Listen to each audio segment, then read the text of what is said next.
మన ప్రభువును, రక్షకుడైన యేసుక్రీస్తు నామములో ఈ వీడియోని వీక్షిస్తున్న మీ అందరికీ ప్రైజ్ ద లార్డ్. ఈ రోజుల్లో చాలామంది కొన్ని విషయాల మీద ఎదురుచూపు, లుక్ ఫార్వర్డ్ లేకపోతే కనిపెట్టడం అనేది జరుగుతూ ఉంది. ఉదాహరణకి స్టూడెంట్స్, చదువుకునే పిల్లలు ఎగ్జామ్స్ రాసిన తర్వాత రిజల్ట్స్ కోసం ఎదురు చూస్తూ ఉంటారు. అదేవిధంగా కొత్తగా పెళ్ళైన దంపతులు వాళ్ళు గర్భఫలం కోసం ఎదురు చూస్తూ ఉంటారు. అదేవిధంగా అనారోగ్యంతో ఉన్నవాళ్ళు నాకు ఆరోగ్యం ఎప్పుడొస్తదా అని చెప్పి ఎదురు చూస్తూ ఉంటారు కదా! ఇవన్నీ సహజంగా మన మధ్యలో, మన చుట్టూ జరుగుతున్న విషయాలే. అయితే యేసుక్రీస్తుని నమ్ముకున్న మనలో, ఈ వీడియోని వీక్షిస్తున్న మీలో, నీలో ఈ యొక్క నిరీక్షణ లేకపోతే ఈ యొక్క కనిపెట్టడం ఉందా? అదేంటంటే యేసయ్య యొక్క రెండవ రాకడ. యేసుక్రీస్తు వారి యొక్క రెండవ రాకడ ఉంది. దానికోసం నేను ఎదురు చూడాలి అనే యొక్క అంశం మీద లేకపోతే ఈ యొక్క మాటను నీ హృదయంలో ఎప్పుడైనా సరే ఆలోచించావా? సహజంగా ఈ రోజుల్లో మనం ఎక్కడ చూసినా సరే కనిపెట్టడము అనేది సహజంగా జరుగుతుంది. ఉదాహరణకి ఎక్కడికైనా ఊరెళ్ళాలంటే అన్నీ బాగా ప్రిపేర్ అవుతాము.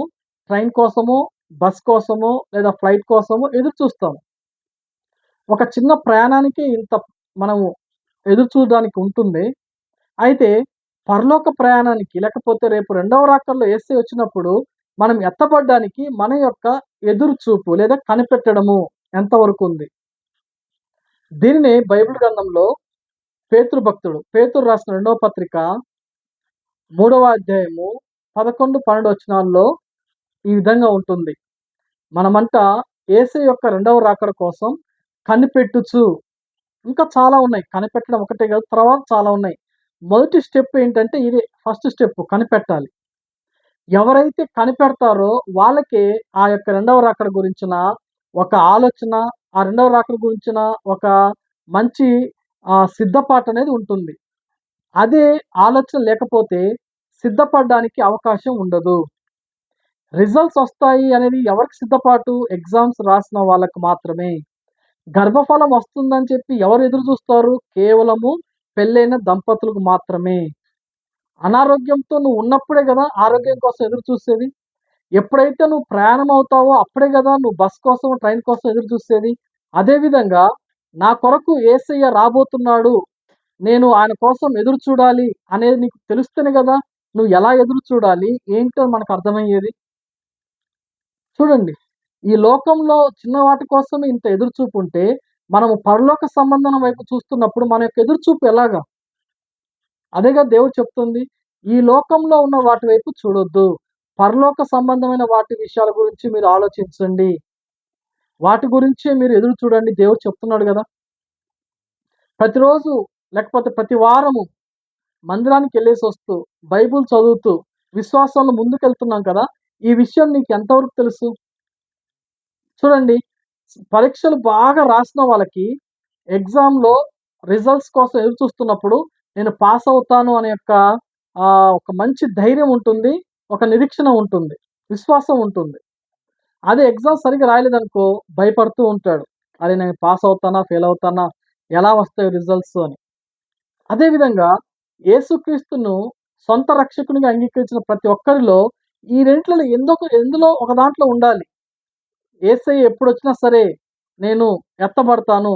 యేసయ్యతో కలిసి నేను పరలోకానికెళ్తాను అనే అనే యొక్క విశ్వాసం కావచ్చు, లేదా అసలు నేను ఎళ్తానా లేనా?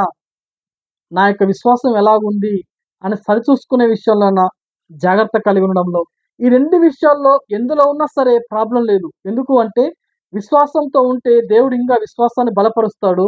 ఒకవేళ విశ్వాసం లేక భయపడుతూ ఉంటే ఆ భయాన్ని బట్టి ఆ యొక్క ఎదురుచూపులో సిద్ధపాటనేది వస్తది. ఈ 2 లేకుండా అసలకి ఆలోచన లేకుండా ఉన్నామనుకోండి, అసలు మనకి రెండవ రాకడ గురించే తెలియకుండా, ఆయన ఎప్పుడొస్తాడో తెలియకుండా అలాగే ఉన్నామనుకో, ఆయన కనురెప్పపాటులో వచ్చినప్పుడు మనము తెలుసుకోలేము. విడవబడ్డానికి ఛాన్సెస్ చాలా ఎక్కువగా ఉన్నాయి. ఒక్కసారి ఈ లోకంలో విడవబడితే ఇక నిత్య నరకాగ్నికి వెళ్ళాల్సిందే. కాబట్టి యేసుని నమ్ముకున్న నీవు, ఆయనతో సహవాసం కలిగి ఉంటున్న నీవు ఎంత మేరకు నీ యొక్క కనిపెట్టడం ఉంటుంది? ఎన్ఐవి బైబిల్‌లో 2 పీటర్ 3 చాప్టర్ 11th వర్స్‌లో ఇలా ఉంటుందంట. We must and should look forward అని ఉంటుంది. లుక్ ఫార్వర్డ్ అంటే ముందు చూపు, మనకి ఎదురు చూపు మనకు ఖచ్చితంగా ఉండాలి. అది లేకపోతే మనము ఆయన ఎదుర్కోవడానికి సాధ్యము కాదు. కాబట్టి ఇకనైనా ఈ రోజు నుంచైనా సరే ఈ విషయం నీతో దేవుడు మాట్లాడినప్పుడు ఈ విషయాన్ని హృదయంలోకి తీసుకొని నీ యొక్క జీవితాన్ని చక్కదిద్దుకో. ఈ యొక్క భూమి మీద ఉన్నప్పుడే ఆ యొక్క సిద్ధపాటుతో కలిగి ఆయన రాకడ కోసము ఎదురు చూద్దాం. ఈ కనిపెట్టడం అనేది మొదటి స్టెప్ మాత్రమే. ఇంకా చాలా ఉన్నాయి. అవన్నీ వచ్చే వీడియోస్‌లో మనము చూద్దాం. కాబట్టి దేవునితో మనం సహవాసం కలిగి ఉంటూ, మన యొక్క కనిపెట్టడం అనే విషయంలో జాగ్రత్త కలిగి ఉందాం. అటువంటి కృప దేవుడు మనకు దయచేయును గాక. ఆమేన్. Praise the lord.